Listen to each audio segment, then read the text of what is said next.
Vamos então seguir falando sobre política americana, mas trazendo também para o contexto da política brasileira. O ex-presidente Bolsonaro recebeu oficialmente o convite para a posse de Donald Trump na presidência dos Estados Unidos no dia 20 de janeiro. A defesa de Bolsonaro pediu ao ministro do STF, Alexandre de Moraes, que libere o passaporte dele para que possa viajar até Washington. Lembrando que o passaporte de Jair Bolsonaro está retido pela Justiça em meio às investigações, várias frentes investigativas, como a suposta tentativa de golpe de Estado após as eleições de 2022. Investigação, inclusive, Deise, que levou à retenção do passaporte de Jair Bolsonaro em fevereiro do ano passado, se não me engano. A conferir, vou olhar essa informação. Você acredita que vai haver essa liberação por parte do STF ou pelo histórico de pedidos que já foram feitos, reiterados por Bolsonaro para que ele pudesse ter essa liberação de passaporte para viajar para o exterior, negados, agora isso deve se repetir? Lívia, eu acho muito difícil a liberação do passaporte dele, né? Porque isso implica numa questão política muito importante, né? Que é o fortalecimento do capital político do ex-presidente Jair Bolsonaro, né? E a gente sabe que agora tudo gira em torno de 2023, ok, ele está inelegível, mas ele ainda tem um poder político.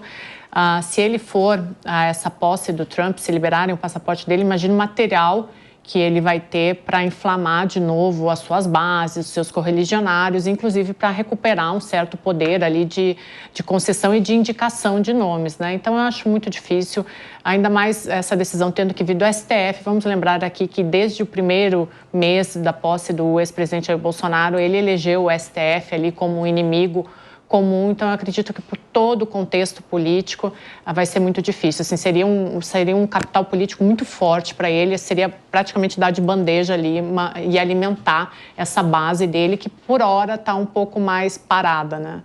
Está na ponta da língua, mas só para confirmar, apreensão do passaporte sim, fevereiro de 2024. Vai, Ana. Seguinte, a Deise, ela trouxe uma análise muito realista da situação, o que é, para mim, um tanto quanto lamentável, porque eu acho que uma decisão como essa não deveria se pautar por questões políticas, dado que nós estamos falando do STF, nós estamos falando da Corte Suprema do Poder Judiciário no Brasil. Agora, pensando na perspectiva jurídica, e se a audiência conseguir fazer esse exercício comigo, a gente vai chegar na conclusão comum. Esquece que é Jair Bolsonaro, esquece qual é o crime que está sendo imputado a ele. Temos uma pessoa que já deu algumas amostras de que seria capaz de tentar se esquivar do cumprimento de uma eventual pena. A gente estava até discutindo isso hoje antes de entrar no ar. Ele ficou um tempinho passando umas férias numa tal embaixada e este foi um dos motivos pelos quais ele teve o passaporte apreendido. Se o passaporte dele é liberado, quem garante que ele retorna ao Brasil? Juridicamente falando, os motivos pelos quais este passaporte foi apreendido não se esvaíram a ponto dele receber uma autorização para deixar o país nas circunstâncias atuais da investigação que está tramitando contra ele. Então, assim, a Deise coloca a vida como ela é. E eu estou aqui colocando a vida como eu gostaria que fosse, mas nós chegamos à mesma conclusão. Priscila, juridicamente concorda com a Ana que qual deve ser a decisão do STF? Tá mais para a Ana? Lívia, não, eu tô rindo, sabe por quê? Porque o STF aqui é uma queda de braço. Né? Não vou falar do Código de Processo Penal, porque a gente tem um Código de Processo Penal para cada um e não de forma geral como ele deveria ser. Apenas dizendo que acho pouco provável, claro que não sei, não sou advogado, o advogado pediu que se tivesse aí tirasse a retenção desse passaporte, mas a gente precisa lembrar duas coisas. A primeira delas é que no processo penal ele está solto, ele está sendo investigado, e para que a gente tenha medidas cautelares diversas da prisão, há um fundamento para que eu retenha um documento, para que eu não permita que ele vá a determinados lugares. Aqui duas coisas. Primeira delas, o processo penal não trabalha com futurologia.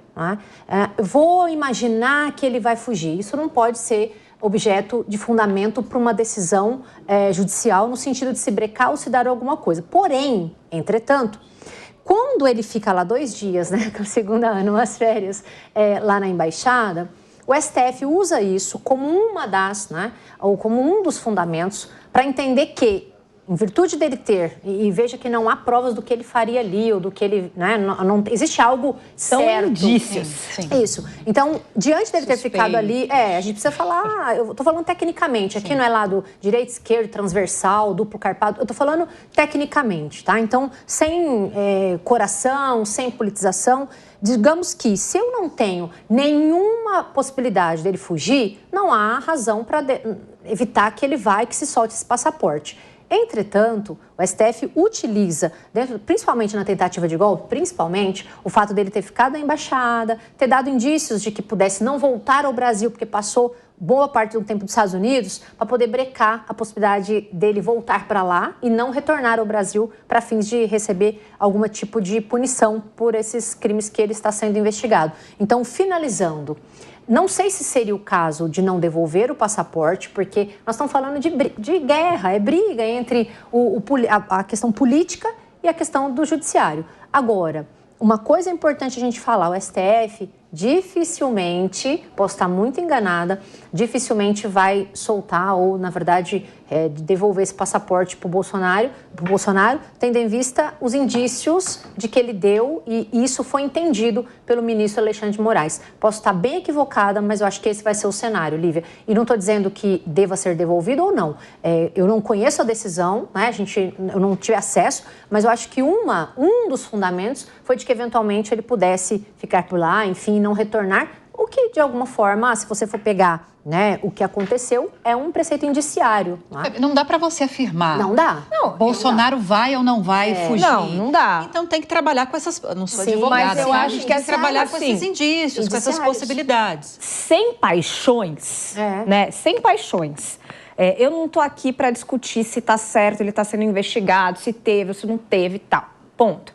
Mas, sem paixões, uma pessoa que está publicamente sendo investigada por determinado crime e ela dá indícios de que ela vai se esquivar do cumprimento de uma eventual pena, neste caso, porque ela foi se exilar, né, se asilar numa embaixada, faz com que o órgão julgador tenha que tomar medidas de cautela para que ela não fuja. E esse é o ponto, né? Tô aqui, gente, sem paixão, não tô dizendo que tá certo nem que tá errado, mas é um fato. Ele deu indícios muito concretos, porque ninguém passa 2 dias numa embaixada, leva travesseiro, máquina de café, se ele não tá disposto a fazer algo que foge do ordinário, que seria enfrentar o que ele precisa enfrentar e receber a pena que ele eventualmente virá a receber. Então, assim... É difícil, por mais que seja um evento extremamente importante, muito legal ser convidado para a posse do Donald Trump, adoraria estar indo para lá também, mas não é o caso.